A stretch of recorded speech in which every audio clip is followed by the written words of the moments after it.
comment rendre ces activités, les choses que l'on fait alléchantes? Comment transformer tout ce que tu fais en quelque chose d'alléchant, en des choses qui soient finalement très compétitives envers les addictions que l'on a. En réalité, il faut augmenter la concurrence de tes activités personnelles qui vont voilà, qui sont vraiment pour toi, dont tu seras fier, augmenter la concurrence de ces activités perso par rapport aux addictions que tu as mais qui sont néfastes. Par exemple, regarder des films, passer ton temps sur Internet, à chatter ou à aller sur des réseaux sociaux et autres. Ou des plateformes de vidéos, tu sais, des mini-vidéos, des shorts, etc. Eh bien, comment le faire? Tout simplement en améliorant l'environnement et l'expérience que tu as en faisant la chose en question. Par exemple, si tu as envie de faire plus de prestations de consulting, de missions de consulting et que tu as du mal à te mettre en route, peut-être qu'acheter un StudyPod, je trouve ça incroyable. Je vais te montrer en une image. StudyPod, STUDYPOD, c'est quelque chose de fantastique parce que évidemment, si tu as un jardin et si tu as de l'argent, ça coûte assez cher. Même très cher, je pense. Bon, évidemment, c'est moins qu'une maison. Oui, c'est moins qu'une maison. Ça coûte aux alentours de 10 000 dollars. Et tu vois, ça c'est les StudyPod. Tu en as plein d'autres. Tu tapes sur internet StudyPod ou bien acheter un StudyPod. J'avais d'ailleurs aussi, j'avais vu cela dans un magazine qui s'appelle CEO. C'est un magazine assez connu dans le monde professionnel en Australie et il parlait justement du StudyPod. Surtout avec, tu sais, il y avait la pandémie du Covid en 2020, 2021, même en 2022. Eh bien, il y a beaucoup de personnes qui ont dû travailler de chez eux et il y a eu vraiment un boom des StudyPod, des personnes qui se sont mis à travailler de chez eux. Parce qu'en fait, le StudyPod, ça a aussi, là, je trouve plus, eh bien, ça a un toit panoramique. Ça veut dire que tu as une fenêtre, une vitre. C'est vitré. Tu peux même étudier, donc tu peux même travailler à l'intérieur. C'est l'isolation apparemment très bonne, donc il fait chaud. Eh bien, il fait pas trop froid. Je pense qu'il y a certaines pods qui ont de l'énergie solaire durant la journée. Il y a de l'énergie, sinon il faut raccorder cela à l'électricité. Tu vois, ça ressemble à ça, StudyPod. Et là, normalement, il y a une fenêtre et tu peux même dormir à l'intérieur comme ce que je te montrais sur mon téléphone. Tu en as un où tu vois, tu peux mettre un livre.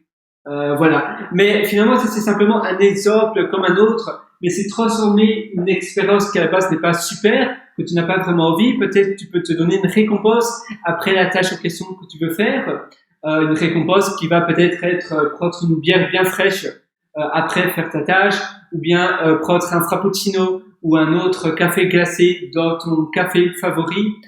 Ça peut être simplement peut-être faire une randonnée. Ça ne doit pas nécessairement être quelque chose de payant, ou bien faire aller au cinéma, ou bien aller au théâtre après la tâche que tu dois absolument réaliser. Les récompenses, c'est aussi important. Évidemment, ça dépend de la durée de ta tâche. Si tu as quelque chose de long à faire, tu peux peut-être te réserver un week-end de vacances perso ou avec ta moitié ou avec ta famille, et ça va aussi t'aider à te motiver. Tu peux par exemple couper une tâche qui est assez longue en petits morceaux. C'est-à-dire, si tu veux faire une formation vidéo ou audio, eh bien, si tu as envie que cette formation dure 2 heures, au lieu de passer 2 heures une fois par semaine, et tu vas te dire, waouh, 2 heures à faire cela, c'est énorme. Eh bien, pourquoi pas ne pas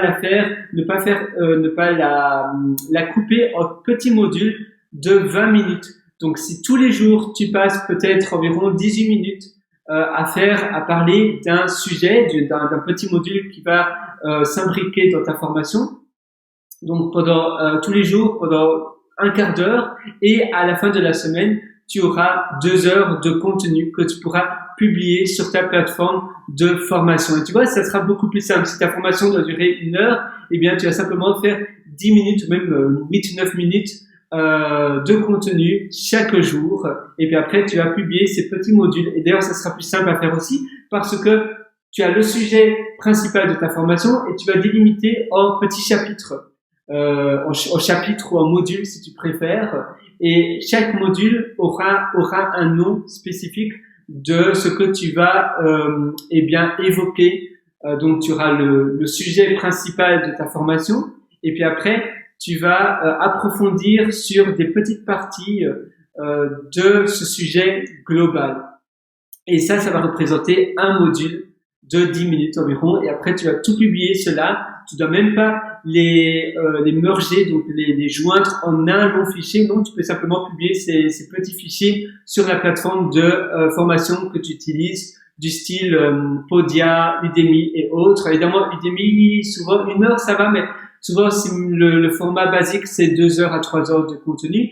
Mais la plupart des formateurs, eh bien, c'est des vidéos qui se tiennent sur 3, 4, 5 minutes, pas plus long. Donc, si tous les jours, tu fais 4 à 5 minutes de vidéos, ça représente quasiment rien. Mais en un mois, ça fait une formation entière. C'est pas après pas, ça rejoint la méthode des mini-habitudes. Donc, un pas après l'autre, finalement, chaque jour, si tu es régulier, eh bien, à la fin de la semaine, à la fin du mois, tu auras un long contenu. Et ça va te permettre de pas procrastiner parce que finalement, faire 5 minutes de vidéo, tout le monde peut faire 5 minutes de format. C'est assez facile à préparer également.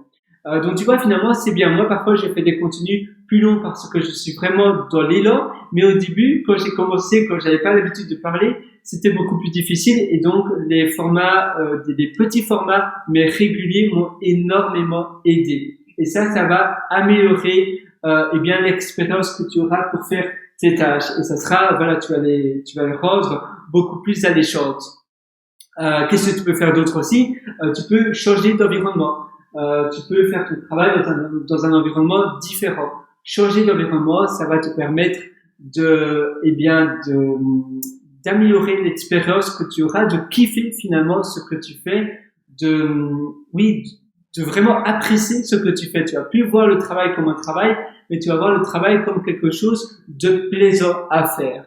Si tu veux aller plus loin, je t'ai concocté des ateliers où je te prends par la main qui sont disponibles sur mon site pierrewriter.com, pierrewriter.com, et là-dessus, sur le menu du haut, tu as un lien qui s'appelle mes méthodologies. Tu cliques dessus et tu verras plein d'ateliers que je t'ai concoctés avec tout mon cœur pour approfondir chaque sujet avec toi. Sur ce, je te souhaite une excellente journée et passe à l'action.